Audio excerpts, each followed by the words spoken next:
बिहार में दोनों चरणों के लिए मतदान समाप्त हो चुके हैं और अब इंतजार है 14 तारीख का, जिस दिन के नतीजे सामने आएंगे। लेकिन मतदान के नतीजों से पहले जो एग्जिट पोल के नतीजे सामने आ रहे हैं, कहीं ना कहीं उस नतीजे ने सबको हैरान कर दिया है, क्योंकि एनडीए गठबंधन की ओर से जो दो बड़ी पार्टियां हैं, बीजेपी और जेडीयू के लिए हम बात कर लेते हैं, उसमें जो अब तक बराबर के दर्जे पे नजर आ रही थी, दरअसल एग्जिट पोल में जेडीयू का कद जो है वो बढ़ता हुआ नजर आ रहा है। कैसे बढ़ रहा है और किन रिपोर्ट के हवाले से ये तमाम जानकारी है, ये बताने के लिए हमारे साथ ऋतिक मौजूद है। ऋतिक, जेडीयू की बात की जा रही है कि एनडीए में अब जेडीयू का कद बढ़ता हुआ नजर आ रहा है, आखिर ये बातें क्यों कही जा रही हैं और किस रिपोर्ट के हवाले से ये खबर है? देखिए अंजलि, बिल्कुल बिहार विधानसभा के चुनाव का वोटिंग जो है ना वो सेकंड फेज का वो भी खत्म हो गया और इसके बाद सबकी जो नज़र आपने शुरुआत में कही कि 14 नवंबर पे, बट हाँ इस बार बात कर लेते हैं ज़रा जनता दल यूनाइटेड की। जेडीयू के बारे में मैट्रिक्स के एग्जिट पोल में सामने आया है कि इस बार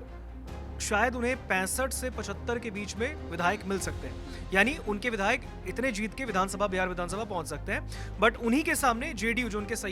बीजेपी जो उनकी सहयोगी है भारतीय जनता पार्टी, करीबन 63 से मतलब 73 के आसपास, यानी 2-3 सीटें बीजेपी की कमी हो जाएंगी, ऐसा मैट्रिक्स का जो है वो एग्जिट पोल बता रहा है। ये अनुमानित आंकड़ा, मैं फिर बोल रहा हूँ कि हम लोग यहाँ पर रिजल्ट बताने नहीं बैठे, रिजल्ट का टाइम 14 नवंबर है, लेकिन हाँ यहाँ पे एक अनुमानित आंकड़ा है जिसमें बताया गया है कि नीतीश कुमार का कद एनडीए में बहुत बड़ा होने वाला है। नीतीश कुमार का जादू बिहार में एक बार फिर से चला है, क्योंकि अगर 2020 में अगर आप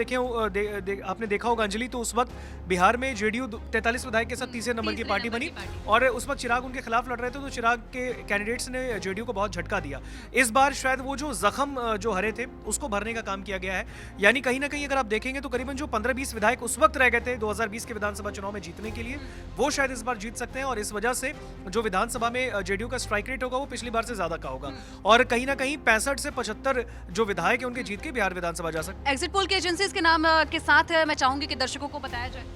अरे बिल्कुल, देखिए लगातार जो है बिहार विधानसभा चुनाव के लिए एग्जिट पोल जो है दैनिक जागरण ने भी सबसे पहले दिखाने की पूरी कोशिश की और उम्मीद करता हूँ कुछ उसमें सटीक जो है वो हमने बताने की कोशिश की है। बट हाँ, रिजल्ट इसमें वैरी हो सकते हैं क्योंकि अनुमानित आंकड़े हैं। रिजल्ट जो है वो 14 नवंबर को पता चलेगा कि किसके पक्ष में, लेकिन अगर आप देखें तो करीबन 10 से 11 ऐसे एग्जिट पोल हैं जिसमें एनडीए को ही बहुमत दिखाई गई है। लेकिन इसमें अगर आप देखेंगे तो महागठबंधन के लिए भी अभी भी ऐसा नहीं कहेंगे कि उम्मीदें खत्म हो गई हैं। आपको मैं एक बात बता दूं कि जो जर्नो मिरर ने एक एग्जिट पोल किया है जिसके तहत उसने बताया कि करीबन 130 से 140 सीटें महागठबंधन को आएंगी, तो बीजेपी और जेडीयू की जो सहयोगी एनडीए, यानी जो एनडीए जो उनका एक गठबंधन है, उसको 100 से 110 के बीच सीटें मिलेंगी। तो ये काफी अपने आप में बड़ी बात है, क्योंकि हमने अभी तक जितनी भी रिपोर्ट्स देखी हैं उन तमाम रिपोर्ट्स में एनडीए गठबंधन जो है उसी को आगे बताया जा रहा है। लेकिन द जर्नो मिरर ने जो प्रेडिक्शन की है उस प्रेडिक्शन के हिसाब से अभी भी महागठबंधन के लिए उम्मीदें जो है जगी हुई है। बिल्कुल, देखिए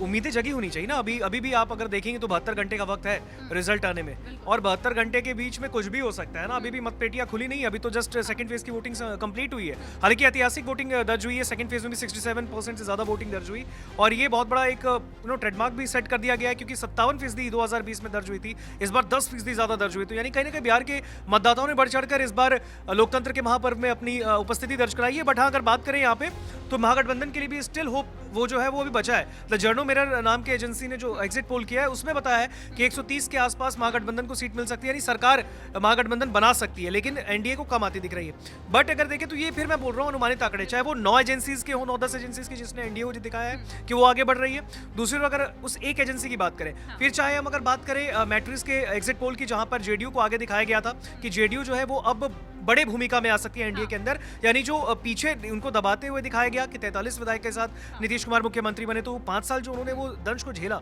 अब कहीं ना कहीं नीतीश कुमार का एक फैक्टर दिख रहा है कि नीतीश कुमार का जो जादू है ना बिहार में वापस से चला और बताया गया है नीतीश कुमार के थ्रू कि बिहार मतलब नीतीश कुमार। ठीक है, बहुत बहुत शुक्रिया ऋतिक आपका तमाम जानकारी के लिए। और ये लाइन हम इसलिए भी बोल रहे थे कि बिहार मतलब नीतीश कुमार, क्योंकि अगर हम बीते सालों को देखते हैं तो जिस तरीके से 20 साल में नीतीश कुमार मुख्यमंत्री की कुर्सी पर रहे हैं, ये और एक कहावत भी है बिहार में काफी प्रसिद्ध है कि भैया सरकार चाहे जिस मर्जी गठबंधन की हो, लेकिन मुख्यमंत्री तो नीतीश कुमार ही बनते हैं। लेकिन अब देखना होगा कि इस बार जो 14 नवंबर को नतीजे आएंगे, इस बार किसकी सरकार बनती है और इस बार मुख्यमंत्री कौन बनता है।